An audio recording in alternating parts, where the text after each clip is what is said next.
Drama serial ए इश्क जुनून। Miss Rafia Ali Nawaz ने इस बार एमन नफीस को धमकी लगा ही दी कि जब भी तुमसे पुलिस पूछे तो इस सब का जिम्मेदार राहिम अली नवाज को ही ठहराना। एमन ने इस बार राहिम के खिलाफ जाकर राहिम को पुलिस स्टेशन पहुंचा ही दिया। खान साहिब इस बार हथकड़ियां लगाकर उसे लेकर जा रहे हैं। उधर माहीन की मंगनी टूट ही गई। बाप ने धमकी लगा दी राहिम को कि वो कभी भी उससे खुश नहीं रहने देगा। आने वाली की इसकी मुकम्मल कहानी में आप सभी दोस्त देखेंगे। अपने और सुतेले की पहचान तो इस बार मिस साफिया ने करवा ही दी। मोहब्बत और प्यार और उन्स बहुत बांटा करती थी, लेकिन जब अपने बेटे की बारी आई तो धोखाधड़ी और सुतेले बेटे को आगे कर दिया। इतना बड़ा धोखा राहिम के साथ कर दिया और उसके बाप के दिल में भी उसके लिए नफरत पैदा कर दी। उधर मिस साफिया का भाई जब घर में आया होता है, अली नवाज के पास बैठा होता है। यहाँ पर राहिम के ऊपर इल्जामात जब लगते हैं तो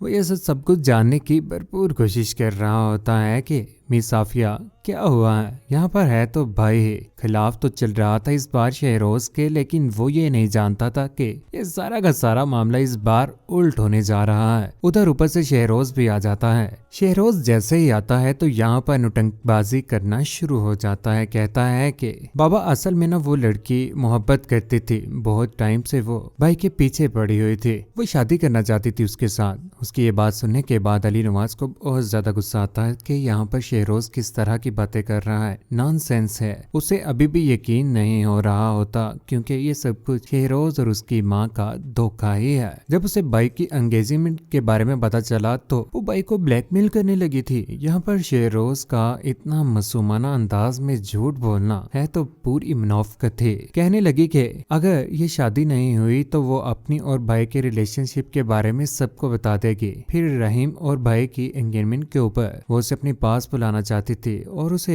यहाँ पर जैसे उन दोनों की बदतमीजियों की वजह से भाई को यहाँ पर गुस्सा आ गया। भाई ने उसके रख के दे मारी थप्पड़ के उसका टेबल के साथ सर टकरा गया। ये सारा का सारा मामला इस बार रहीम को सामने रखकर शहरोज सुना तो देता है बाबा को, लेकिन असल में मुजरिम तो वो ही है जिस तरह से उसने किया था। यहाँ पर अपनी माँ के कहने के ऊपर अपने दोस्तों को भी बुलवा ही लेता है जो शहर छोड़कर गए होते हैं, डर गए होते हैं। न्यूज वगैरह देखने के बाद जैसे ही वो दोबारा से अपने उसी शहर में वापस आते हैं तो यहाँ पर शहरोज के साथ उसकी मुलाकात हो ही जाती है। शहरोज यहाँ पर जाहिद और सनी को अच्छे तरीके से समझा रहा है। ये सारा का सारा मामला इस बार हमने भाई के ऊपर ही डालना है। वो ये सुनकर हैरान तो रहते हैं कि ये तो अपने भाई का भी सगा नहीं है। यहाँ पर बता देता है कि वो मेरा सगा भाई नहीं है, अब मुझे अपनी जान तो बचानी ही है। मेरी माँ ने ही कहा है कि यहाँ पर तुम लोगों को इस तरह से आकर समझा दो। यहाँ पर अगर पुलिस आकर तुम लोगों से पूछने लगे या कुछ भी हो तो तुम लोगों ने ऐसा ही कुछ करना है। तुम लोग बगैर डरे हुए भाई का नाम ले लेना, किसी किस्म की कोई भी परेशानी नहीं होगी तुम लोगों को। दूसरी जानिब इस बार नफीस साहिब को बहुत ज्यादा गुस्सा आ चुका हुआ है।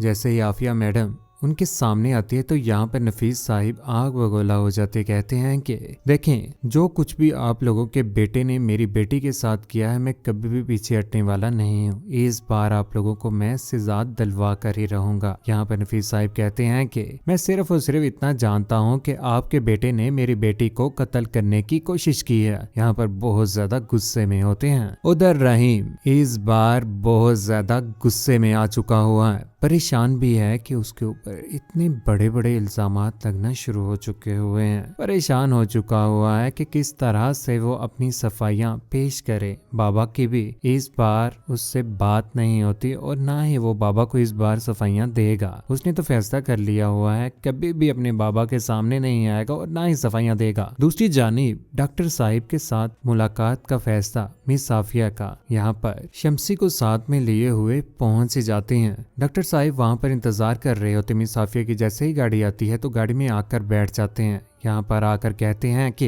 एमन के बारे में आप पूछना चाह रहे होंगे। एमन की 20% दिमागी हालत मुतासर हुई है, बहुत जल्द रिकवर कर जाएगी। ये बात सुनने के बाद मिस साफिया बोलती है कि हमें रिकवरी नहीं चाहिए, बेहतरी इसी में है कि जितनी जल्दी हो सके उसके साथ कुछ ऐसा करें कि वो सारी जिंदगी अच्छे तरीके से गुजार ही ना सके और ना ही उसे अपना माजी याद हो। डॉक्टर ये बात सुनने के बाद हैरान तो होता ही है और मिस साफिया की बात भी मानने के लिए तैयार हो जाता है। उधर मिस आफिया इस बार पहुंच ही गई हॉस्पिटल में जहां पर एडमिट है एमन। एमन के पास पहुंच जाती है और यहाँ पर आकर उसे कहती है कि इस बार तुम्हें मेरी बात माननी ही होगी, मैं तुम्हें जो कहूंगी तो मेरी बात मानोगे, मैं बहुत ज्यादा परेशान हूँ। यहाँ पर वो गुस्से में आकर बोल पड़ती कहती हैं कि साफ साफ पुलिस को बताना कि रहीम ने तुम्हारा मर्डर करने की कोशिश की है, तुम्हें किसी किस्म की कोई भी परेशानी नहीं आएगी। अगर तुमने ऐसा ना किया तो तुम्हारी पूरी की पूरी फैमिली यहाँ तक कि तुम्हारी माँ और बाप और बहन को जिंदा नहीं छोड़ूंगी। ये बात सुनने के बाद ब्लैकमेल तो यहाँ पर एमन हो ही जाती है और उसकी हर बात मानने के लिए वो तैयार हो जाती है। उधर एमन की तबीयत बेहतर होने के बाद खान साहिब इंस्पेक्टर साहिब पहुंच जाते हैं,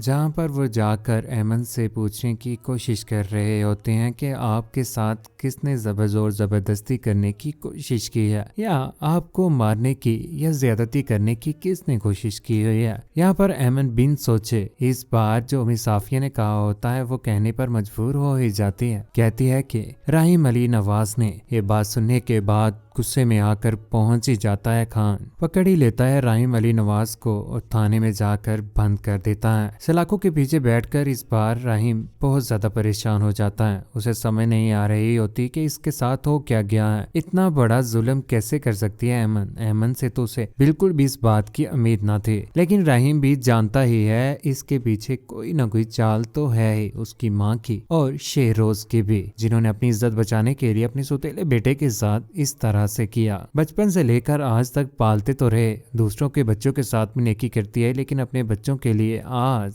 अच्छा फैसला ना कर पाई आफिया। उधर माहीन जिसके साथ इतना ज्यादा बुरा हो गया, एंगेजमेंट तो हो गई, उसके बाद उसी दिन उसके साथ जो हुआ उसकी वजह से जब परेशान होती है तो उसके बाबा उसके पास आकर कहते हैं कि माहीन बेटा तुम्हारे साथ जो कुछ भी हुआ है उसकी सजा तो हम उसे देंगे ही, कभी भी माफ नहीं करेंगे। रहीम से माहीन के बाप भी बदला लेकर ही रहेगा, लेकिन हकीकत सामने आएगी तो बहुत ज्यादा देर हो चुकी होगी। उधर एमन जिसे एहसास तो है ही कि उसने गलत किया है रहीम अली नवाज के साथ, इसी वजह से वो उससे मुलाकात करने के लिए उसके पास पहुंच जाती है और उसकी बिगड़ी हुई हालत के ऊपर उसे तरस तो आता ही है। यहाँ पर जब रहीम अली नवाज उससे पूछने की कोशिश करता है, कहता है कि रहीम कहता है मैं जानता हूँ कि तुम्हारे साथ जो कुछ भी हुआ किसने किया है। यहाँ पर एमन कहती है कि अली नवाज के बेटे रहम अली नवाज ने ये सब कुछ किया है। ये बात सुनने के बाद वो टूट जाता है। धोखा तो धोखा ही होता है, कब तक ये धोखा चुप कर रहेगा, एक न एक दिन तो सामने आएगा ही।